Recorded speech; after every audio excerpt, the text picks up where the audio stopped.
What do you gunfighters think about a feel-good story today? A feel-good story in the gun industry, in the gun sphere. I think that'd be a nice change of pace from all the bad news. This political thing is trying to take this right away, and the gun industry trying to play you. You got to have this new hot caliber if you want to kill an elk.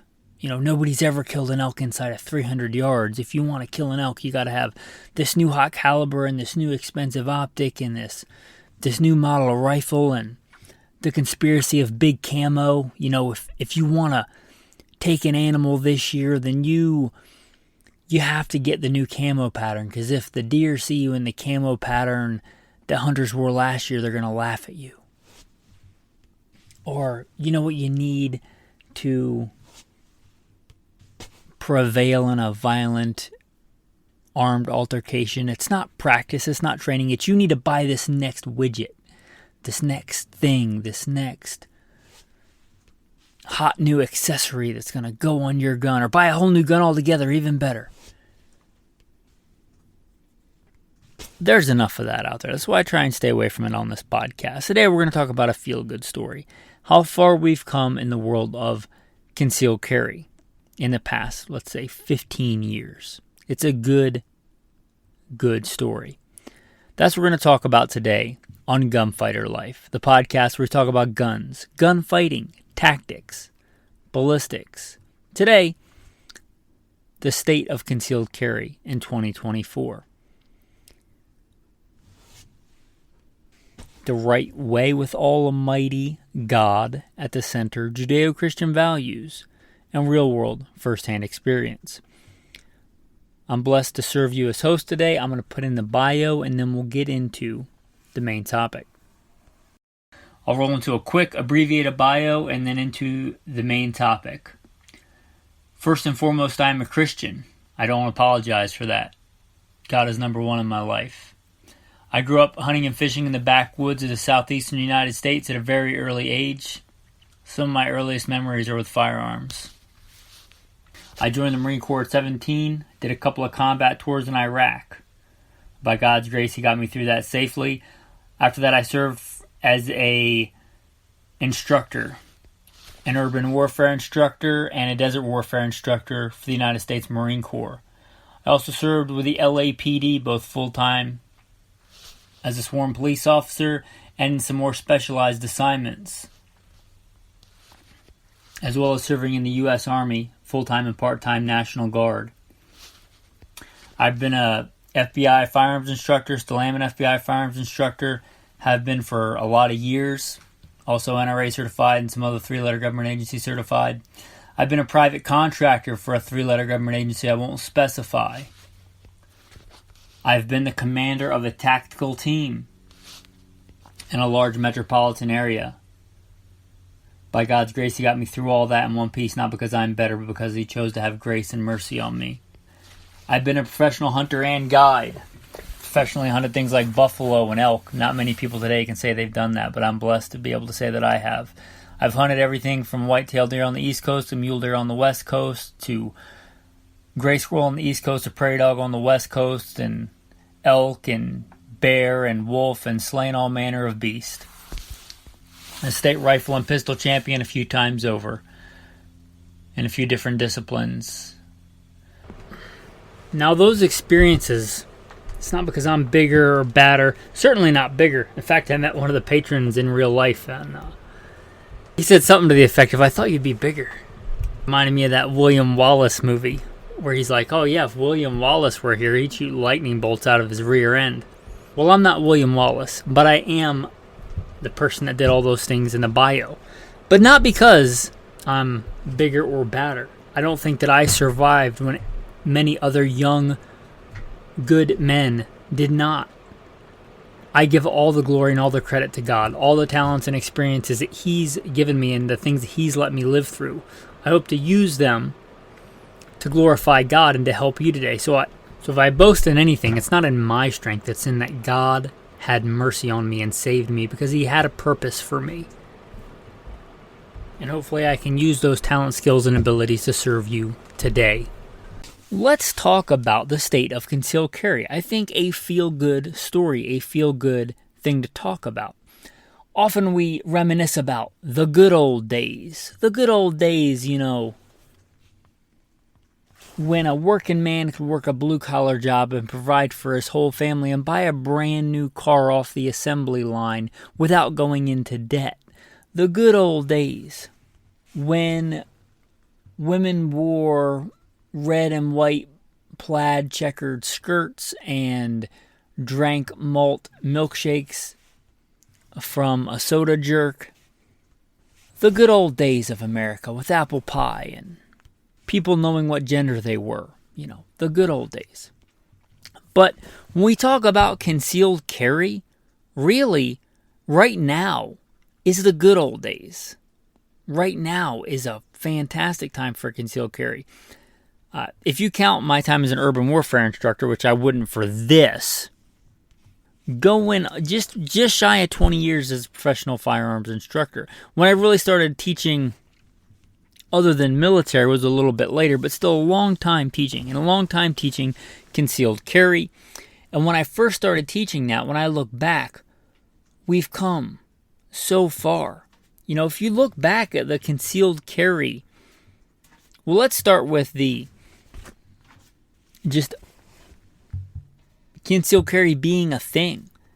You go back, 10, 15, 20 years. A lot of states didn't even have concealed carry. Period. Let alone constitutional carry. Let alone, the vast majority of states now have a shall issue system. Some have a may issue, but almost every state has the ability to get a concealed carry permit. My nephew, whom I love, but sadly lives in Maryland, which is one of the most infringy states in the union. Even he has a concealed carry permit, which I applaud him for. Not easy to get, but he has one. That tells you how far we've come in the state of concealed carry. This is an audio format, so it wouldn't really translate well if I just sat there and read off states. But there's a map you can look up that's like an interactive video map that shows the advancement of concealed carry across the nation. And if you're new, if you've just gotten into this world in the past 5 years, it may not strike you. But when you step back and look at how far we've come in say 15 years, which is the blink of an eye in, even the history of our fairly short-lived nation, how far concealed carry has come. I think we have a long way to go. I think that the question should not be, can I carry? I think the question should be, if you're an adult male, is there a reason why you should not be armed right now and well-regulated, meaning well-trained? Is there a reason why you shouldn't be well-trained and well-armed as a man, period? That should be the default, not should I carry a gun. It's like, is there a legit reason why I should not carry a gun? I think that should be the default, but we've come so far. Look at how many places, how many states offer concealed carry. Look at how many places have constitutional carry, which I would argue should be the default, right? It should be just it. It should just be constitutional carry. But open carry, concealed carry, the state of carry in general is so far ahead. Now, we've had some legislative setbacks in recent times as far as gun stuff goes, but that's a huge victory. So I think it's okay from time to time, so we don't get jaded, to look at how far we've come in the world of carry. The right to carry, the ability to carry. And another huge thing, and I wanted to talk about this second because it's of secondary importance, because the coolest guns in the world don't do you any good if you don't have them on you, right? Probably not going to get mugged at a 7-Eleven at 3 o'clock in the morning or, 8 o'clock at night the stop and robs, as we used to call them when I was a cop. You're not going to be like, oh, wait, I have this really cool gun in my safe. Let me run home, Mr. Bad Guy. Hold that crowbar above your head. Let me run home. Hopefully I remember the combination to my safe, and hopefully the battery's not dead if I have one of those new electronic ones. And let me come back. Give me a rain check, and I'll be back to take care of you with that crowbar. No, the gun that you have on you. So the ability to carry and the willingness to carry and the training you have at the time with the gun that's on you is what's important. So I wanted to start there. But there are so many more options than there was. Again, when I started, as a firearms instructor, it was, and there was more than this, right? There was always the niche thing and the guy chasing the new thing, and you might have a guy carrying like an AMT or something. But in general, there wasn't a lot of options for concealed carry guns. Nowhere near what there are today. Common carry guns were Smith & Wesson J-frame, of which was my first concealed carry gun, of which I still have. There was the Walther PPK. Not a lot of guys actually carried those. There was kind of the cheap Makarov, which is a small enough gun to carry, and those were fairly cheap and affordable back in the day. There was also, like the Car, which wasn't real common, Car with a K. There was, like the Colt Defender and the smaller 1911s. There's nowhere near the amount of different manufacturers that made a 1911. Back then it was Colt. Springfield made some. I'm not a big fan of any handgun Springfield makes. There was like the Kimbers and stuff, but there was nowhere near the amount of manufacturers of just 1911s, let alone carry guns. The whole, which I'm not a big fan of anyway, but the whole genre of micro nines, which, again, marketing, gotta have a micro nine or you're wrong, whatever. But that whole genre didn't even exist.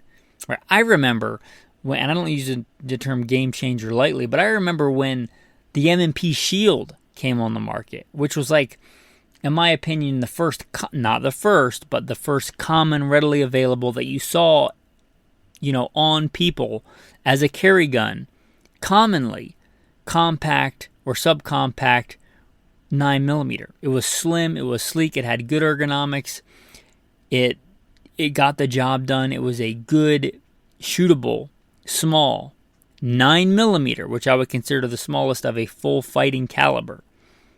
That was, again, kind of a game changer, the Smith & Wesson M&P Shield. I remember when that thing was just coming on the market. I remember when that thing was released, and I was teaching concealed carry. And it was a popular gun. Even back then, I generally carried a full-size fighting handgun. I know most people don't. Most people don't carry a full-size fighting handgun. There was plenty of those back then. Not nearly as many as there are today. You wanted a striker fire, and this is not exclusive, but it was a Glock, and then the Smith & Wesson M&P came out. But it wasn't a lot. Now, you can barely throw a rock without hitting a new polymer striker-fired handgun. There are so many. So many more options. So many more. Just look at micro nines. There's a whole list of micro nines. Not to mention all kinds of other things. Not to mention really good holsters. Like, probably if you get all but the most obscure guns, you could go on Amazon, which back then sold books, right? And you can order a decent Kydex holster. You can order decent magazine pouches. Your option isn't an $80 Safari Land that's probably way too big for carry, or a Black Hawk Serpa. Because those are probably your options 10, 15 years ago. Or really getting a custom maker, which weren't around every street corner like they are today. Those were your options back then. There's so many good options for good carry guns, good carry holsters, good magazine holders, good EDC flashlights, all that stuff, right? These are the good old days for concealed carry. I hope it continues to get better and better. I hope that all 50 states are constitutional carry states. Heck, I'd like to see a tax break for men that carried. I don't know how you'd enforce that, but I'm just saying, I'm all for more. But right now is the good old days of this, right? I hope it continues, But it is a great time for concealed carry, especially. So many good things on the market. The options right now is not like, can I find a good concealed carry handgun? It's like analysis paralysis. Like, which concealed carry handgun do I get? Because there are so many good ones. So many. And there's a lot of good trainers. I'm saddened that we spent 20 years at war in GWAT, of which I was a part, of which I went and fought for this nation. And I trained a lot of people to go and fight for this nation, for the GWAT, the Global War on Terror. But 20 years of literal combat experience means that you have a lot of people with actual real-world first-hand experience, which I would caution you to look at. If you're looking at firearms instruction, if you just want somebody to show you the basics, find somebody that's good at the basics. If you want somebody to instruct you on combat, maybe get somebody that has that kind of background and experience. Just a brief aside, one of the things that irked me, I was a professional firearms instructor for one of the largest firearms training schools in the nation. By that measure, probably in the world. And I taught there. And they kind of had a literal script that you would read off. And one thing that irked me was one of the lines they said were like, when you're in a gunfight. And it would literally be like some soccer mom that was a teacher that was retired that was there, was like, when you're in a gunfight. When you know that those people were not in a gunfight. Like, that just bothered me. There's nothing wrong with a soccer mom teaching you how to shoot if she knows how to shoot. But don't say what to do. Don't be fronting, as they used to say back in the day, like you're a gunfighter if you've never been in a violent altercation, if you've never used a gun on the street. Don't pretend to be that. But there is a lot talking about experience. 20 years of war fighting has left you a lot of options for a lot of people that know a lot of things that can pass them on. That is a great, great asset. And I don't want there to be 20 more years of war. So, again, this is the good old days. Find a trainer, find an instructor. There are so many good ones. Do some vetting, but there are so many good instructors with real-world first-hand experience that can teach you what you need to know if you're willing to get the training and listen and be open to it. There's so many. Again, it's the good old days. It's the good old days. So, with all the craziness in the world, with all the, advertising screaming down your throat, buy this. You got to be cool. You got to buy this. You got to buy the cool black multicam. You got to get this cool new holster. Carrying 3 o'clock OWB is so last year. You got to carry appendix. Whatever. You don't. Do what you want. But just take a breather and realize we're in the good old days. This is a great time to be a well-regulated, well-prepared American citizen. So don't always focus on the bad stuff. That's a really good thing. And that's mostly what I wanted to drive home today, that it's a good time. It's a good time for that, for so many reasons. The amount of places that allow carry, the amount of good gear that's available, the amount of good instruction that's available, the availability of ammo, because we've lived through ammo shortages recently, a couple of really big ammo shortages recently in that time frame. But right now, ammo is available. Maybe not as cheap as it used to be, but that's inflation. Eggs aren't as cheap as they used to be. Gasoline's not as cheap as it used to be, but ammunition is readily available. It's the good old days. Get a good carry setup. Seek out some good professional training. Get a case of ammo shipped to your house. Get out there and get after it. These are the good old days. Enjoy them. Tactical tip of the day. There's also really big advancements in defensive handgun ammunition technology in a lot of ways, especially bullet construction. Take advantage of that too. Tactical tip of the day. There's a lot of really good street-proven rounds.